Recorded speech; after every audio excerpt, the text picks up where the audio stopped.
not a stretch of the imagination to say that there may have been some people who weren't very happy with maybe some of the questions you were asking or the way you wanted DHS to go or to be budgeted. So do you think that the complaint with the Ethics Commission was targeted at you specifically, essentially, to get you kicked off of the DHS Commission? I can't speculate as to what the motives were. I can suggest that I think the structure of the Ethics Commission's process is one that I find to be at odds with how generally our justice system works. Our justice system is well built on the notion that one is innocent until proven guilty, that the burden or the responsibility is on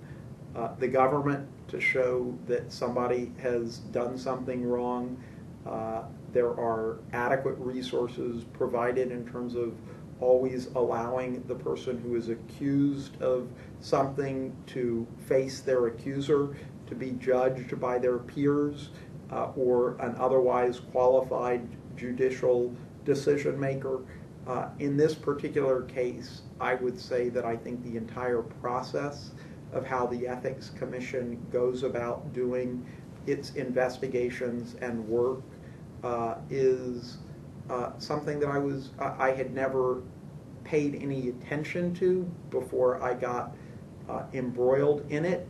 and I was consistently surprised at the kinds of differences that existed in its process compared to what I would expect to see in a more traditional judicial process. And if I'm not mistaken, you still don't know, and the public will never know, I don't think, who initiated the complaint. Is that correct? That's correct, and not only will we not know that, but the initial complaint was that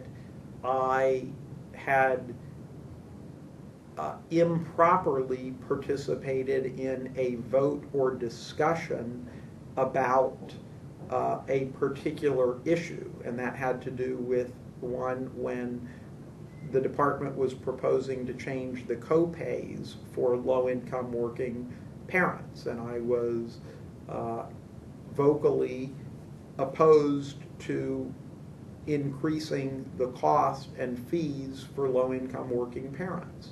at a time when the department was projecting a $15 million budget surplus. So the original allegation or complaint was based on a very limited alleged violation of the rules, namely that I participated in the deliberations and vote on something that I should not have, that I should have recused myself. Somehow, the allegation and the commission on its own was able to broaden that from an accusation that was based on a limited vote to questioning the entire question of whether or not I was properly on the governing board at all, and how it's within the purview of the commission to go, the Ethics Commission that is, to go from there was a complaint alleging you violated a particular standard in terms of not recusing yourself, to then saying, oh, and we think there's a broader problem in terms of your entire service. I don't know what that means for other people in terms of the scope creep for their kind of investigatory authority. And I think that that is an issue that should concern any public official and all public officials.